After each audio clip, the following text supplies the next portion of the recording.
O grande conflito. Capítulo 1. Predito o destino do mundo. Ah, se tu conhecesses também, ao menos neste teu dia, o que à tua paz pertence. Mas agora isto está encoberto aos teus olhos, porque dias virão sobre ti, em que os teus inimigos te cercarão de trincheiras, e te sitiarão, e te estreitarão de todas as bandas, e te derribarão, a ti e aos teus filhos que dentro de ti estiverem, e não deixarão em ti pedra sobre pedra, pois que não conheceste o tempo da tua visitação. Lucas 19, 42-44. Do cimo do Monte das Oliveiras, Jesus olhava sobre Jerusalém.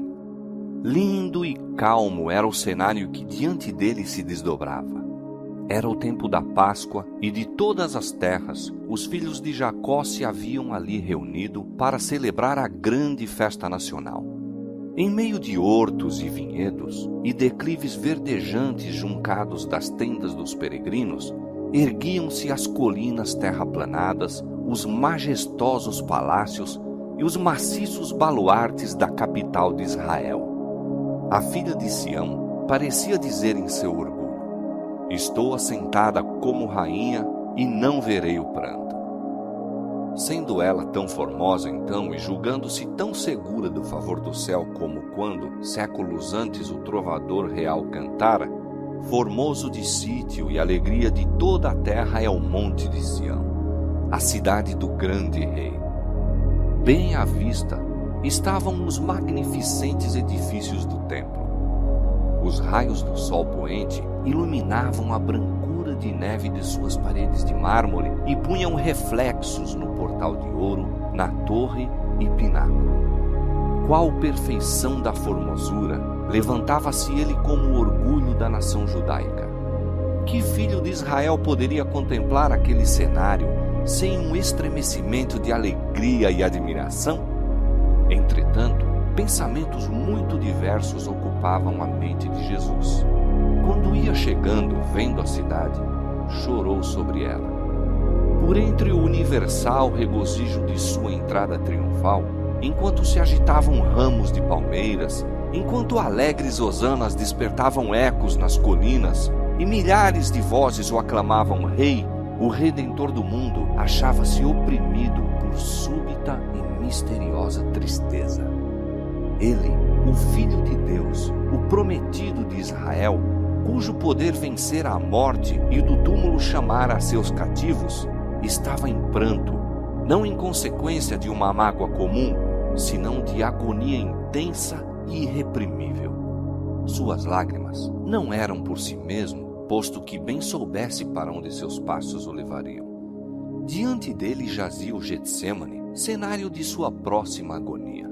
Estava também à vista a porta das ovelhas, através da qual durante séculos tinham sido conduzidas as vítimas para o sacrifício e que se lhe deveria abrir quando fosse, como um cordeiro, levado ao matadouro. Não muito distante estava o Calvário, o local da crucifixão. Sobre o caminho que Cristo logo deveria trilhar, cairia o terror de grandes trevas ao fazer ele de sua alma uma oferta pelo pecado. Todavia, não era a contemplação destas cenas que lançava sobre ele aquela sombra em tal hora de alegria. Nenhum sinal de sua própria angústia sobre-humana nublava aquele espírito abnegado. Chorava pela sorte dos milhares de Jerusalém, por causa da cegueira e impenitência daqueles que ele viera abençoar e salvar. A história de mais de 1000 anos do favor especial de Deus e de seu cuidado protetor manifestos ao povo escolhido estava patente aos olhos de Jesus. Ali estava o Monte Moriá, onde o filho da promessa, como vítima submissa, havia sido ligado ao altar, emblema da oferenda do Filho de Deus. Ali, o concerto de bênçãos e a gloriosa promessa messiânica tinham sido confirmados ao Pai dos crentes. Ali as chamas do sacrifício, ascendendo da ira de Ornã para o céu, haviam desviado a espada do anjo destruidor, símbolo apropriado do sacrifício e mediação do Salvador em prol do homem culpado. Jerusalém fora honrada por Deus acima de toda a terra. Sião fora eleita pelo Senhor, que a desejara para a sua habitação. Ali, durante séculos, santos profetas haviam proferido mensagens de advertência. Sacerdotes ali haviam agitado os turíbulos, e a nuvem de incenso com as orações dos adoradores subira perante Deus. Ali, diariamente, se oferecera o sangue dos cordeiros mortos, apontando para o vindouro Cordeiro de Deus. Ali, Jeová revelara sua presença na nuvem de glória sobre o propiciatório. Repousara ali a base daquela escada mística, ligando a terra ao céu. Escada pela qual os anjos de Deus desciam e subiam, e que abria ao mundo o caminho para o lugar santíssimo. Houvesse Israel, como nação, preservado a aliança com o céu, Jerusalém teria permanecido para sempre como eleita de Deus. Mas a história daquele povo favorecido foi um registro de apostasias e rebelião. Haviam resistido à graça do céu, abusando de seus privilégios e menosprezado as oportunidades. Posto que Israel tivesse zombado dos mensageiros de Deus, desprezado suas palavras e perseguido seus profetas, ele ainda se lhes manifestara como o Senhor, Deus misericordioso e piedoso, tardio em iras e grande em beneficência e verdade. Apesar das repetidas rejeições, sua misericórdia continuou a interceder. Com mais enternecido amor que o de pai pelo filho de seus cuidados, Deus lhes havia enviado sua palavra pelos seus mensageiros, madrugando e enviando-lhes, porque se compadeceu de seu povo e da sua habitação. Quando admoestações, rogos e censuras haviam falhado, enviou-lhes o melhor dom do céu. Mais ainda, derramou todo o céu naquele único dom. O próprio Filho de Deus foi enviado para instar com a cidade impenitente. Foi Cristo que trouxe Israel como uma boa vinha do Egito. Sua própria mão havia lançado fora os gentios de diante deles. Plantou-a em um outeiro fértil. Seu protetor cuidado cercara em redor. Enviou seus servos para cultivá-la. Que mais se poderia fazer à minha vinha, exclama ele, que eu não lhe tenha feito? Posto que quando ele esperou que desse uvas, veio a produzir uvas bravas. E ainda, com esperança compassiva de encontrar frutos, veio em pessoa à sua vinha, para que porventura pudesse ser salva da destruição. Cavou em redor dela, podou-a e protegeu-a. Foi incansável em seus esforços para salvar esta vinha que ele próprio plantara. Durante 3 anos, o Senhor da luz e glória entrara e saíra por entre o seu povo. Ele andou fazendo o bem e curando a todos os oprimidos do diabo, aliviando os quebrantados de coração, pondo em liberdade os que se achavam presos, restaurando a vista aos cegos, fazendo andar os coxos e ouvir aos surdos, purificando os leprosos, ressuscitando mortos e pregando o evangelho aos pobres. A todas estas classes igualmente foi dirigido o gracioso convite: vinde a mim, todos os que estáis cansados e oprimidos, e eu vos aliviarei. Conquanto lhe fosse recompensado o bem com o mal, e o seu amor com o ódio, ele prosseguiu firmemente em sua missão de misericórdia. Jamais eram repelidos os que buscavam a sua graça. Como viajante sem lar, tendo a ignomínia e a penúria como porção diária, viveu ele para ministrar as necessidades e abrandar as desgraças humanas, para insistir com os homens a aceitarem o dom da vida. As ondas de misericórdia, rebatidas por aqueles corações obstinados, retornavam em uma vaga mais forte de terno e inexprimível amor. Mas Israel se desviara de seu melhor amigo e único auxiliador. Os rogos de seu amor haviam sido desprezados, seus conselhos repelidos, ridicularizadas suas advertências. A hora de esperança e perdão passava-se rapidamente. A taça da ira de Deus, por tanto tempo adiada, estava quase cheia. As nuvens que haviam estado a acumular-se durante séculos de apostasia e rebelião, ora enegrecidas de calamidades, estavam prestes a desabar sobre um povo criminoso, e aquele que unicamente os poderia salvar da condenação iminente fora menosprezado, injuriado, rejeitado e seria logo crucificado. Quando Cristo estivesse suspenso da cruz do Calvário, teria terminado o tempo de Israel como nação favorecida e abençoada por Deus. A perda de uma alma que seja é calamidade infinitamente maior que os proveitos e tesouros de todo um mundo. Entretanto, quando Cristo olhava sobre Jerusalém, achava-se perante ele a condenação de uma cidade inteira, de toda uma nação. Sim, aquela cidade e nação que foram as escolhidas de Deus, seu tesouro peculiar. Olhando através dos séculos futuros, via o povo do concerto espalhado em todos os países, semelhantes aos destroços de um naufrágio em uma praia deserta. Nos castigos prestes a cair sobre seus filhos, não via ele senão o primeiro gole daquela taça de ira que no juízo final deveriam esgotar até as fezes. A piedade divina, o terno amor encontraram a expressão nestas melancólicas palavras: Jerusalém, Jerusalém, que matas os profetas e apedrejas os que te são enviados. Quantas vezes quis eu ajuntar os teus filhos, como a galinha junta os seus pintos debaixo das asas, e tu não quiseste. Se houveras conhecido, como nação favorecida acima de todas as outras, o tempo de tua visitação e as coisas que pertencem à tua paz. Tenho contido o anjo da justiça, tenho te convidado ao arrependimento, mas em vão. Não é meramente a servos, enviados e profetas que tens repelido e rejeitado, mas ao Santo de Israel, teu Redentor. Se és destruída, tu unicamente és a responsável, e não queres vir a mim para teres vida. Cristo viu em Jerusalém um símbolo do mundo endurecido na incredulidade e rebelião e apressando-se ao encontro dos juízos retribuidores de Deus. As desgraças de uma raça decaída, oprimindo-lhe a alma, arrancavam de seus lábios aquele clamor extremamente amargurado. Viu a história do pecado traçada pelas misérias, lágrimas e sangue humanos. O coração moveu-se-lhe de infinita compaixão pelos aflitos e sofredores da terra. Angustiava-se por aliviar a todos. Contudo, mesmo a sua mão não poderia demover a onda das desgraças humanas. Poucos procurariam a única fonte de auxílio. Ele estava disposto a derramar a alma na morte, a fim de colocar a salvação ao seu alcance. Poucos, porém, viriam a ele para que pudessem ter vida.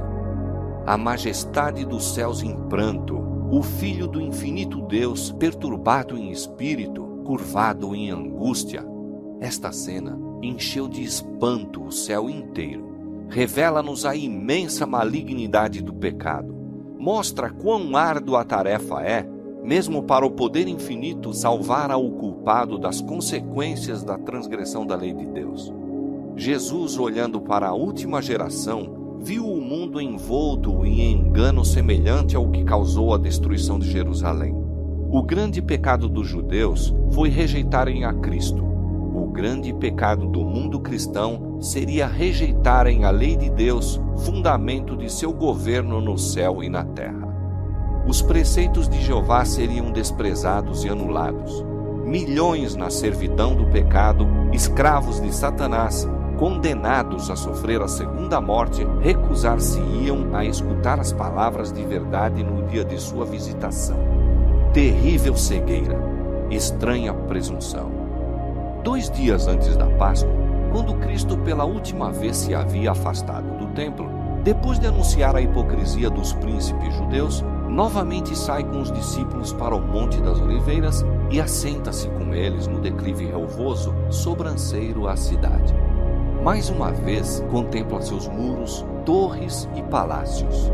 Mais uma vez se lhe depara o templo em seu deslumbrante esplendor, qual diadema de beleza a coroar um monte sagrado. 1000 anos antes, o salmista engrandecera o favor de Deus para com Israel, fazendo da casa sagrada deste a sua morada. Em Salém está o seu tabernáculo, e a sua morada em Sião. Elegeu a tribo de Judá, o monte de Sião, que ele amava, e edificou o seu santuário como aos lugares elevados. O primeiro templo fora erigido durante o período mais próspero da história de Israel. Grandes armazenamentos de tesouros para este fim haviam sido acumulados pelo rei Davi e a planta para sua construção fora feita por inspiração divina. Salomão, o mais sábio dos monarcas de Israel, completara a obra. Este templo foi o edifício mais magnificente que o mundo já viu. Contudo, o Senhor declarou pelo profeta Ageu relativamente ao segundo templo: a glória desta última casa será maior do que a da primeira. Farei tremer todas as nações, e virá o desejado de todas as nações, e encherei esta casa de glória, diz o Senhor dos Exércitos. Depois da destruição do templo por Nabucodonosor, foi reconstruído aproximadamente 500 anos antes do nascimento de Cristo, por um povo que de um longo cativeiro voltara a um país devastado e quase deserto. Havia então entre eles homens idosos que tinham visto a glória do templo de Salomão e que choraram junto aos alicerces do novo edifício porque devesse ser tão inferior ao antecedente. O sentimento que prevalecia é vividamente descrito pelo profeta: quem há entre vós que, tendo ficado, viu esta casa na sua primeira glória? E como a vedes agora? Não é esta como nada em vossos olhos, comparada com aquela? Então foi feita a promessa de que a glória desta última casa seria maior do que a da anterior. Mas o segundo templo não igualou o primeiro em esplendor, tampouco foi consagrado pelos visíveis sinais da presença divina que o primeiro tivera. Não houve manifestação de poder sobrenatural para assinalar sua dedicação. Nenhuma nuvem de glória foi vista a encher o santuário recém-erigido. Nenhum fogo do céu desceu para consumir o sacrifício sobre o altar. O Shequiná não mais habitava entre os querubins no lugar santíssimo. A arca, o propiciatório, as tábuas do testemunho não mais deviam encontrar-se ali. Nenhuma voz ecoava do céu para tornar conhecida ao sacerdote inquiridor a vontade de Jeová. Durante séculos, os judeus em vão se haviam esforçado por mostrar que a promessa de Deus feita por Ageu se cumprira. Entretanto, o orgulho e a incredulidade lhes cegavam a mente ao verdadeiro sentido das palavras do profeta. O segundo templo não foi honrado com a nuvem de glória de Jeová, mas com a presença viva daquele em quem habita corporalmente a plenitude da divindade, que foi o próprio Deus manifesto em carne. O desejado de todas as nações havia em verdade chegado a seu templo quando o homem de Nazaré ensinava e curava nos pátios sagrados. Com a presença de Cristo e com ela somente, o segundo templo excedeu o primeiro em glória. Mas Israel afastara de si o dom do céu que lhe era oferecido. Como o humilde mestre que naquele dia saíra de seu portal de ouro, a glória para sempre se retirara do templo. Já eram cumpridas as palavras do Salvador: eis que a vossa casa vai ficar-vos deserta. Os discípulos ficaram cheios de espanto e admiração ante a profecia de Cristo acerca da subversão do templo e desejavam compreender melhor o significado de suas palavras. Riquezas, trabalhos e perícia arquitetônica haviam durante mais de 40 anos sido liberalmente expendidos para salientar os seus esplendores. Herodes, o Grande, nele empregara prodigamente tanto riquezas romanas como tesouros judeus, e mesmo o imperador do mundo o tinha enriquecido com seus dons. Blocos maciços de mármore branco, de tamanho quase fabuloso, proveniente de Roma para este fim, formavam parte de sua estrutura. E para eles chamaram os discípulos a atenção do Mestre, dizendo: olha que pedras e que edifícios! A estas palavras deu Jesus a solene e surpreendente resposta: em verdade vos digo que não ficará aqui pedra sobre pedra que não seja derribada. Com a subversão de Jerusalém, os discípulos associaram os fatos da vinda pessoal de Cristo em glória temporal a fim de assumir o trono do império do universo, castigar os judeus impenitentes e libertar a nação do jugo romano. O Senhor lhes dissera que viria a segunda vez. Daí, com a menção do juízo sobre Jerusalém, volveram o pensamento para aquela vinda, e, como estivessem reunidos em torno do Salvador sobre o Monte das Oliveiras, perguntaram: quando serão essas coisas, e que sinal haverá da tua vinda e do fim do mundo? O futuro estava misericordiosamente velado aos discípulos. Houvessem eles, naquela ocasião, compreendido perfeitamente os dois terríveis fatos, os sofrimentos e morte do Redentor e a destruição de sua cidade e templo, teriam sido dominados pelo terror.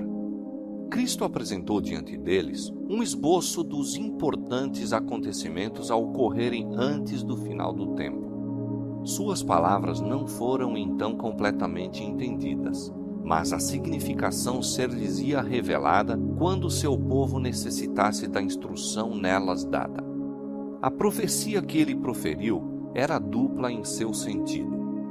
Ao mesmo tempo em que prefigurava a destruição de Jerusalém, representava igualmente os terrores do último grande dia.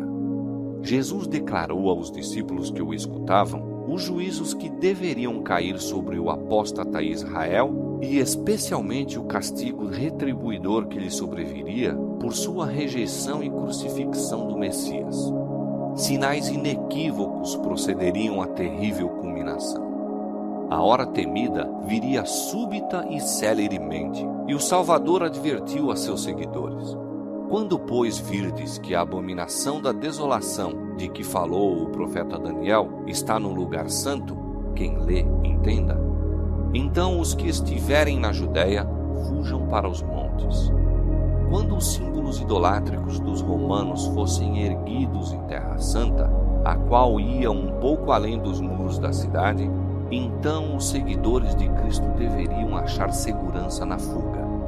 Quando fosse visto o sinal de aviso, os que desejavam escapar não deveriam demorar-se. Por toda a terra da Judéia, bem como em Jerusalém mesmo, o sinal para a fuga deveria ser imediatamente obedecido. Aquele que acaso estivesse no telhado não deveria descer à casa, mesmo para salvar os tesouros mais valiosos. Os que estivessem trabalhando nos campos ou nos vinhedos não deveriam tomar tempo para voltar a fim de apanhar a roupa exterior, posta de lado enquanto estavam a labutar no calor do dia. Não deveriam hesitar um instante para que não fossem apanhados pela destruição geral. No reinado de Herodes, Jerusalém não só havia sido grandemente embelezada, mas pela ereção de torres, muralhas e fortalezas, em acréscimo à força natural de sua posição, tornara-se aparentemente inexpugnável. Aquele que nesse tempo houvesse publicamente predito sua destruição, teria sido chamado, como Noé em sua época, doido alarmista. Mas Cristo dissera: o céu e a terra passarão, mas as minhas palavras não hão de passar. Por causa de seus pecados, foi anunciada a ira contra Jerusalém, e sua pertinaz incredulidade selou-lhe a sorte. O Senhor tinha declarado pelo profeta Miqueias: ouvi agora isto, vós, chefes da casa de Jacó, e vós, maiorais da casa de Israel, que abominais o juízo e perverteis tudo o que é direito, edificando a Sião com sangue e a Jerusalém com injustiça.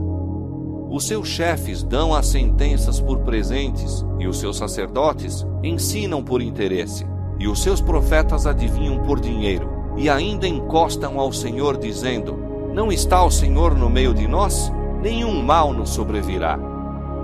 Estas palavras descreviam fielmente os habitantes de Jerusalém, corruptos e possuídos de justiça própria, pretendendo, embora observar rigidamente os preceitos da lei de Deus, estavam transgredindo todos os seus princípios. Odiavam a Cristo porque a sua pureza e santidade lhes revelavam a iniquidade própria, e acusavam-no de ser a causa de todas as angústias que lhes tinham sobrevido em consequência de seus pecados. Posto que soubessem não ter ele pecado, declararam que sua morte era necessária para a segurança deles como nação. Se o deixarmos assim, disseram os chefes dos judeus, todos crerão nele, e virão os romanos e tirar-nos-ão o nosso lugar e a nação. Se Cristo fosse crucificado, eles poderiam uma vez mais se tornar um povo forte e unido. Assim raciocinavam e concordavam com a decisão de seu sumo sacerdote de que seria melhor morrer um homem do que perecer toda a nação. Assim, os dirigentes judeus edificaram a Sião com sangue e a Jerusalém com injustiça. E além disso, ao mesmo tempo em que mataram seu Salvador porque eles reprovavam os pecados, tal era a sua justiça própria que se consideravam como o povo favorecido de Deus e esperavam que o Senhor os livrasse dos inimigos. Portanto, continuou o profeta, por causa de vós, Sião será lavrada como um campo e Jerusalém se tornará em montões de pedras e o monte desta casa em lugares altos de um bosque. Durante quase 40 anos depois que a condenação de Jerusalém foi pronunciada por Cristo mesmo, retardou o Senhor os seus juízos sobre a cidade e nação. Maravilhosa foi a longanimidade de Deus para com os que lhe rejeitaram o Evangelho e assassinaram o Filho. A parábola da árvore infrutífera representava o trato de Deus para com a nação judaica. Fora dada a ordem: corta-a, porque ocupa ainda a terra inutilmente? Mas a misericórdia divina poupara ainda um pouco de tempo. Muitos havia ainda dentre os judeus que eram ignorantes quanto ao caráter e obra de Cristo, e os filhos não haviam gozado das oportunidades, nem recebido a luz que seus pais tinham desprezado. Mediante a pregação dos apóstolos e de seus cooperadores, Deus faria com que a luz resplandecesse sobre eles. Ser-lhes-ia permitido ver como a profecia se cumprira não somente no nascimento e vida de Cristo, mas também em sua morte e ressurreição. Os filhos não foram condenados pelos pecados dos pais. Quando, porém, conhecedores de toda a luz dada a seus pais, os filhos rejeitaram mesmo a que lhes fora concedida a mais, tornaram-se participantes dos pecados daqueles e encheram a medida de sua iniquidade. A longanimidade de Deus para com Jerusalém apenas confirmou os judeus em sua obstinada impenitência. Em seu ódio e crueldade para com os discípulos de Jesus, rejeitaram o último oferecimento de misericórdia. Afastou Deus então deles a proteção, retirando o poder com que restringia a Satanás e seus anjos, de maneira que a nação ficou sob o controle do chefe que haviam escolhido.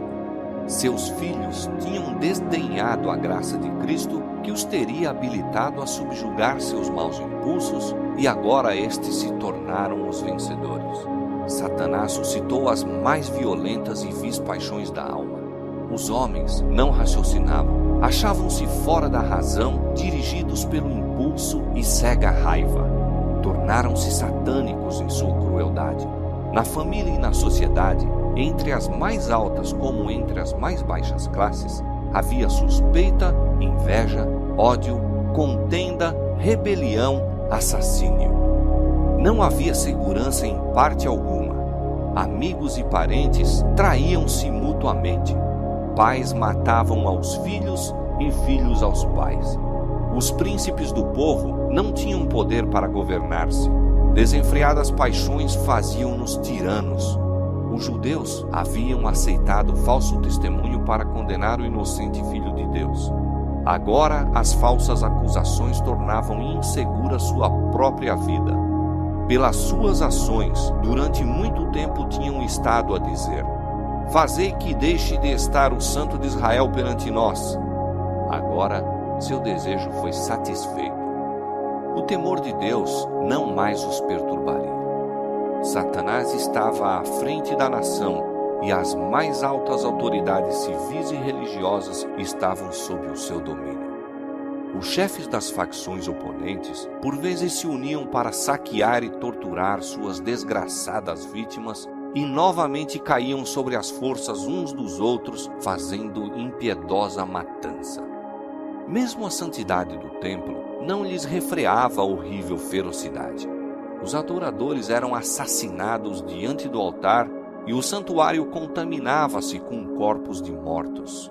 No entanto, em sua cega e blasfema presunção, os instigadores desta obra infernal publicamente declaravam que não tinham receio de que Jerusalém fosse destruída, pois era a própria cidade de Deus. A fim de estabelecer mais firmemente seu poder, subornaram profetas falsos para proclamar, mesmo enquanto as legiões romanas estavam sitiando o templo, que o povo devia aguardar o livramento de Deus. Afinal, as multidões apegaram-se firmemente à crença de que o Altíssimo interviria para a derrota de seus adversários. Israel, porém, havia desdenhado a proteção divina e agora não tinha defesa. Infeliz Jerusalém, despedaçada por dissensões internas, com o sangue de seus filhos, mortos pelas mãos uns dos outros, a tingir de carmesim suas ruas, enquanto hostis exércitos estrangeiros derribavam suas fortificações e lhes matavam os homens de guerra. Todas as predições feitas por Cristo relativas à destruição de Jerusalém cumpriram-se à letra. Os judeus experimentaram a verdade de suas palavras de advertência. Com a medida com que tiverdes medido, vos hão de medir a vós. Apareceram sinais e prodígios prenunciando desastre e condenação. Ao meio da noite, uma luz sobrenatural resplandeceu sobre o templo e o altar. Sobre as nuvens, ao pôr do sol, desenhavam-se carros e homens de guerra reunindo-se para a batalha. Os sacerdotes que ministravam à noite no santuário aterrorizavam-se com sons misteriosos. A terra tremia e ouvia-se multidão de vozes a clamar: "Partamos daqui!" A grande porta oriental, tão pesada que dificilmente podia ser fechada por uns 20 homens e que se achava segura por imensas barras de ferro, fixas profundamente no pavimento de pedra sólida, abriu-se à meia-noite, independente de qualquer agente visível. Durante 7 anos, um homem esteve a subir e descer as ruas de Jerusalém, declarando as desgraças que deveriam sobrevir à cidade. De dia e de noite cantava ele funebremente. Uma voz do Oriente, uma voz do Ocidente, uma voz dos 4 ventos, uma voz contra Jerusalém e contra o templo, uma voz contra os noivos e as noivas, uma voz contra o povo. Este ser estranho foi preso e açoitado, mas nenhuma queixa lhe escapou dos lábios. Aos insultos e maus tratos respondia somente: "Ai, ai de Jerusalém! Ai, ai dos habitantes dela!" Seu clamor de aviso não cessou senão quando foi morto no cerco que havia predito. Nenhum cristão pereceu na destruição de Jerusalém. Cristo fizera a seus discípulos o aviso e todos os que creram em suas palavras aguardaram o sinal prometido. "Quando virdes Jerusalém cercada de exércitos", disse Jesus, "sabei que é chegada a sua desolação. Então os que estiverem na Judéia, fujam para os montes, os que estiverem no meio da cidade saiam." Depois que os romanos, sob Sestio, cercaram a cidade, inesperadamente abandonaram o cerco quando tudo parecia favorável a um ataque imediato. Os sitiados, perdendo a esperança de poder resistir, estavam a ponto de se entregar quando o general romano retirou suas forças sem a mínima razão aparente. Entretanto, a misericordiosa providência de Deus estava dirigindo os acontecimentos para o bem de seu próprio povo. O sinal prometido fora dado aos cristãos expectantes e agora se proporcionou a todos oportunidade para obedecer ao aviso do Salvador. Os acontecimentos foram encaminhados de tal maneira que nem judeus nem romanos impediram a fuga dos cristãos. Com a retirada de Sestio, os judeus, fazendo uma surtida de Jerusalém, foram ao encalço de seu exército que se afastava, e enquanto ambas as forças estavam assim completamente empenhadas em luta, os cristãos tiveram ensejo de deixar a cidade. Nesta ocasião, o território também se havia desembaraçado de inimigos que poderiam ter se esforçado para lhes interceptar a passagem. Na ocasião do cerco, os judeus estavam reunidos em Jerusalém para celebrar a festa dos tabernáculos, e assim os cristãos em todo o país puderam escapar sem ser molestados. Imediatamente fugiram para um lugar de segurança, a cidade de Pela, na terra de Pérea, além do Jordão. As forças judaicas, perseguindo Acéstio e seu exército, caíram sob sua retaguarda com tal ferocidade que o ameaçaram de destruição total. Foi com grande dificuldade que os romanos conseguiram efetuar a retirada. Os judeus escaparam quase sem perdas e, com seus despojos, voltaram em triunfo para Jerusalém. No entanto, este êxito aparente apenas lhes acarretou males. Inspirou-lhes aquele espírito de pertinaz resistência aos romanos que celeremente trouxe indescritível desgraça sobre a cidade sentenciada. Terríveis foram as calamidades que caíram sobre Jerusalém quando o cerco foi reassumido por Tito.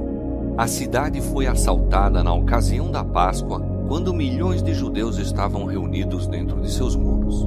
Suas provisões de víveres, que a serem cuidadosamente preservadas teriam suprido os habitantes durante anos, tinham sido previamente destruídas pela rivalidade e vingança das facções contendoras, e agora experimentaram todos os horrores da morte e a fome. Uma medida de trigo era vendida por 1 talento. Tão atrozes eram as consequências da fome que homens roíam o couro de seus cinturões e sandálias e a cobertura de seus escudos. Numerosas pessoas saíam da cidade à noite furtivamente para apanhar plantas silvestres que cresciam fora dos muros da cidade, se bem que muitos fossem agarrados e mortos com severas torturas. E muitas vezes os que voltavam em segurança eram roubados naquilo que haviam rebuscado com tão grande perigo.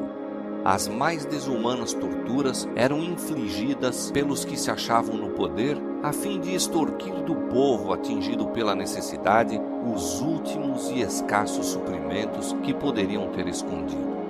E tais crueldades eram frequentemente praticadas por homens que se achavam, aliás, bem alimentados e que simplesmente estavam desejosos de acumular um depósito de provisões para o futuro. Milhares pereceram pela fome e pela peste. A afeição natural parecia ter desaparecido. Maridos roubavam de sua esposa e esposas de seu marido. Viam-se filhos arrebatar o alimento da boca de seus pais idosos. A pergunta do profeta, pode uma mulher esquecer-se tanto de seu filho que cria? Recebeu dentro dos muros da cidade condenada a resposta. As mãos das mulheres piedosas cozeram os próprios filhos, serviram-lhes de alimento na destruição da filha de meu povo. Novamente se cumpriu a profecia de aviso, dada 14 séculos antes. E quanto à mulher mais mimosa e delicada entre ti, que de mimo e delicadeza nunca tentou pôr a planta de seu pé sobre a terra, será maligno o seu olho contra o homem de seu regaço, e contra seu filho e contra sua filha, e por causa de seus filhos que tiveram, porque os comerás escondidas pela falta de tudo, no cerco e no aperto com que o teu inimigo te apertará nas tuas portas. Deuteronômio, capítulo 28, versos 56 e 57. Os chefes romanos esforçaram-se por infundir terror aos judeus e assim fazê-los render-se. Os prisioneiros que resistiam ao cair presos eram açoitados, torturados e crucificados diante do muro da cidade. Centenas eram diariamente mortos desta maneira, e essa horrível obra prolongou-se até que ao longo do vale de Josafá e no Calvário se erigiram cruzes em tão grande número que mal havia espaço para mover-se entre elas. De tão terrível maneira foi castigada aquela espantosa maldição proferida perante o tribunal de Pilatos. O seu sangue caia sobre nós e sobre nossos filhos. Tito, de boa vontade, teria posto termo à terrível cena, poupando assim Jerusalém da medida completa de sua condenação. ele se enchia de terror ao ver os corpos jazendo aos montes nos vales. Como alguém que estivesse em êxtase, olhava ele do cimo do Monte das Oliveiras ao templo magnificente e deu ordem para que nenhuma de suas pedras fosse tocada. Antes de tentar ganhar posse desta fortaleza, fez ardente apelo aos chefes judeus para não o forçarem a profanar com sangue o lugar sagrado. Se saíssem e combatessem em outro local, nenhum romano violaria a santidade do templo. O próprio Joséfo, com apelo eloquentíssimo, suplicou que se rendessem para se salvarem a si, a sua cidade e seu lugar de culto. Suas palavras, porém, foram respondidas com pragas amargas. Lançaram-se dardos contra ele, que era seu último mediador humano, enquanto persistia em estar com eles. Os judeus haviam rejeitado os rogos do Filho de Deus, e agora as advertências e rogos apenas os tornavam mais decididos a resistir até o último ponto. Nulos foram os esforços de Tito para salvar o templo. Alguém maior do que ele declarara que não ficaria pedra sobre pedra. A cega obstinação dos chefes dos judeus e os abomináveis crimes cometidos dentro da cidade sitiada provocaram o horror e a indignação dos romanos, e Tito finalmente se decidiu a tomar o templo de assalto. Resolveu, contudo, que, sendo possível, deveria o mesmo ser salvo da destruição. Mas suas ordens foram desatendidas. Depois que ele se retirara para sua tenda à noite, os judeus, saindo repentinamente do templo, atacaram fora os soldados. Na luta, um soldado arremessou um facho através de uma abertura no pórtico e imediatamente as salas revestidas de cedro em redor da casa sagrada se acharam em chamas. Tito precipitou-se para o local, seguido de seus generais e legionários, e ordenou aos soldados que apagassem as labaredas. Suas palavras não foram atendidas. Em sua fúria, os soldados lançaram tochas ardentes nas salas contíguas ao templo e, com a espada, assassinavam em grande número os que ali tinham procurado refúgio. O sangue corria como água pelas escadas do templo abaixo. Milhares e milhares de judeus pereceram. Acima do ruído da batalha, ouviam-se vozes bradando: Icabode, foi-se a glória. Tito achou impossível sustar a fúria da soldadesca. Entrou com seus oficiais e examinou o interior do edifício sagrado. O esplendor encheu-os de admiração, e como as chamas não houvessem ainda penetrado no lugar santo, fez um último esforço para salvá-lo, e apresentando-se-lhes repentinamente, de novo exortou os soldados a deterem a marcha da conflagração.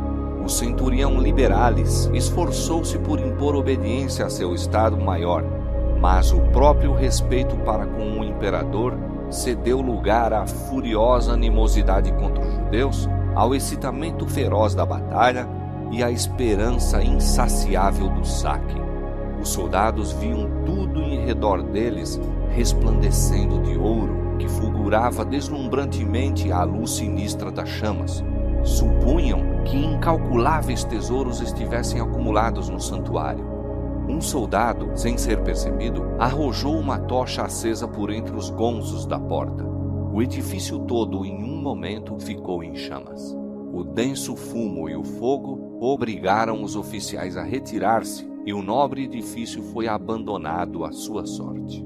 Era um espetáculo pavoroso aos romanos.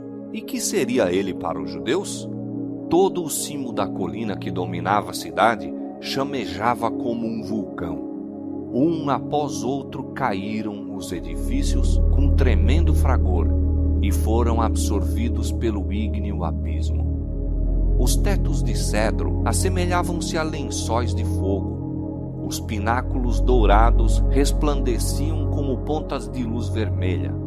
As torres dos portais enviavam para cima altas colunas de chama e fumo.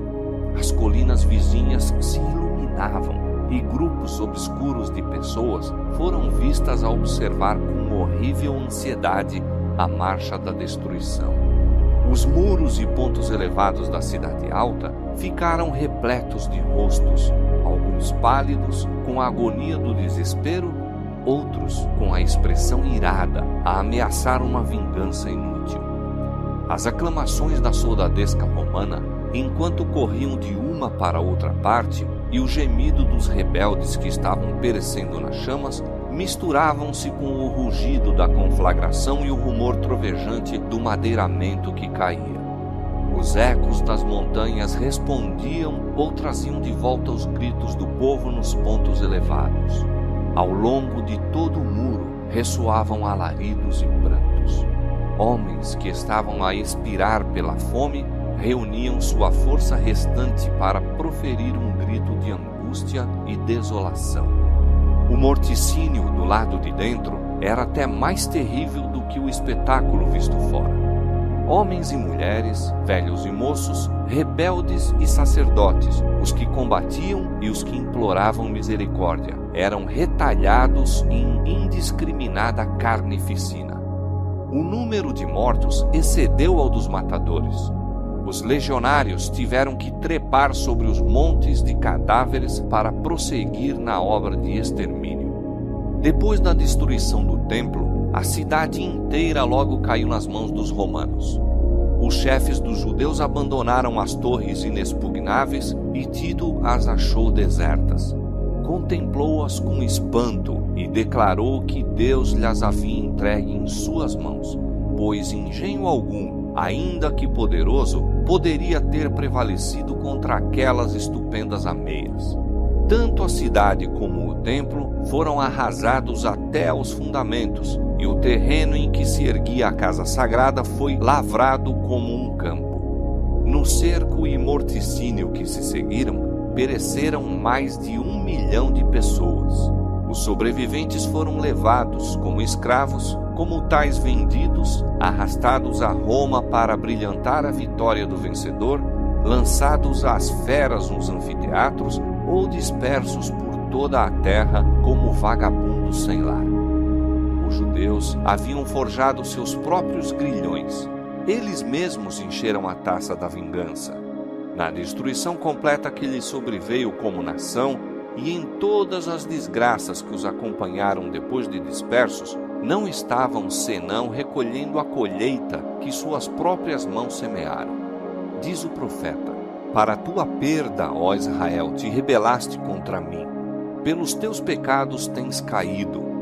Seus sofrimentos são muitas vezes representados como sendo castigo a eles infligido por decreto direto da parte de Deus.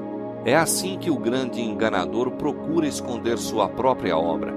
Pela obstinada rejeição do amor e misericórdia divina, os judeus fizeram com que a proteção de Deus fosse deles retirada e permitiu-se a Satanás dirigi-los segundo a sua vontade. As horríveis crueldades executadas na destruição de Jerusalém são uma demonstração do poder vingador de Satanás sobre os que se rendem ao seu controle. Não podemos saber quanto devemos a Cristo pela paz e proteção de que gozamos. É o poder de Deus que impede que a humanidade passe completamente para o domínio de Satanás. Os desobedientes e ingratos têm grande motivo de gratidão pela misericórdia e longanimidade de Deus, que contém o cruel e pernicioso poder do maligno. Quando, porém, os homens passam os limites da clemência divina, a restrição é removida. Deus não fica em relação ao pecador como executor da sentença contra a transgressão, mas deixa entregues a si mesmos os que rejeitam sua misericórdia para colherem aquilo que semearam. Cada raio de luz rejeitado, cada advertência desprezada ou desatendida, cada paixão contemporizada, cada transgressão da lei de Deus é uma semente lançada, a qual produz infalível colheita.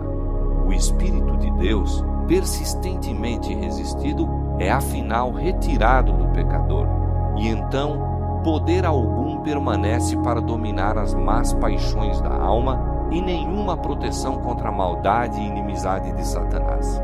A destruição de Jerusalém constitui tremenda e solene advertência a todos os que estão tratando levianamente com os oferecimentos da graça divina e resistindo aos rogos da misericórdia de Deus. Jamais foi dado um testemunho mais decisivo do ódio ao pecado por parte de Deus e do castigo certo que recairá sobre o culpado. A profecia do Salvador relativa aos juízos que deveriam cair sobre Jerusalém há de ter outro cumprimento, do qual aquela terrível desolação não foi senão tênue sombra.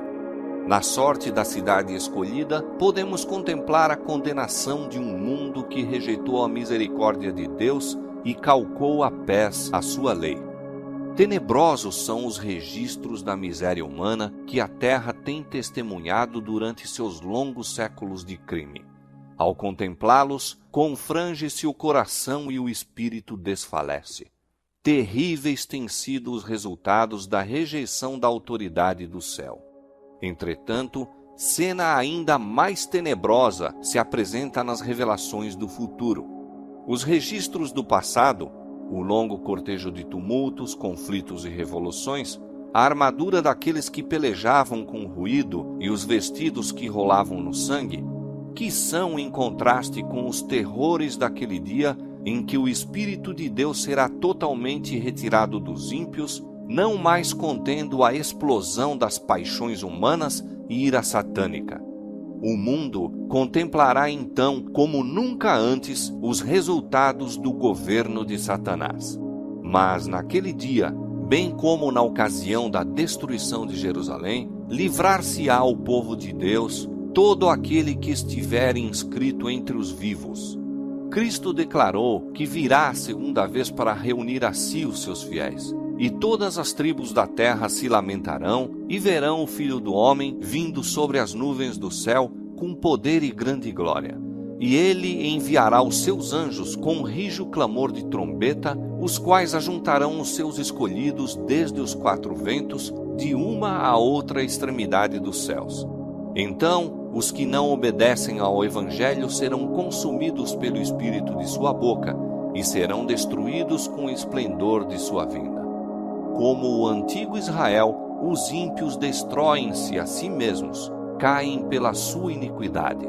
Em consequência de uma vida de pecados, colocaram-se tão fora de harmonia com Deus, sua natureza se tornou tão aviltada com o mal, que a manifestação da glória divina é para eles um fogo consumidor. Acautelem-se os homens, para que não aconteça negligenciarem a lição que lhes é comunicada pelas palavras de Cristo. Assim como ele preveniu seus discípulos quanto à destruição de Jerusalém, dando-lhes um sinal da ruína que se aproxima para que pudessem escapar, também advertiu o mundo quanto ao dia da destruição final e lhes deu sinais de sua aproximação para que todos os que queiram possam fugir da ira vindoura. Declara Jesus: e haverá sinais no sol, na lua e nas estrelas, e na terra angústia das nações. Os que contemplam estes prenúncios de sua vinda devem saber que está próximo às portas. Vigiai, pois, são suas palavras de advertência. Os que atendem ao aviso não serão deixados em trevas para que aquele dia os apanhe desprevenidos. Mas aos que não vigiarem, o dia do Senhor virá como ladrão de noite. O mundo não está mais preparado para dar crédito à mensagem para este tempo do que estiveram os judeus para receber o aviso do Salvador relativo a Jerusalém. Venha quando vier, o dia do Senhor virá de improviso aos ímpios, correndo a vida sua rotina invariável, encontrando-se os homens absortos nos prazeres, negócios, comércio e ambição de ganho, estando os dirigentes do mundo religioso a engrandecer o progresso e ilustração do mundo e achando-se o povo embalado em uma falsa segurança, então, como um ladrão à meia-noite rouba na casa que não é guardada, sobrevirá repentina destruição aos descuidados e ímpios e de nenhum modo escaparão.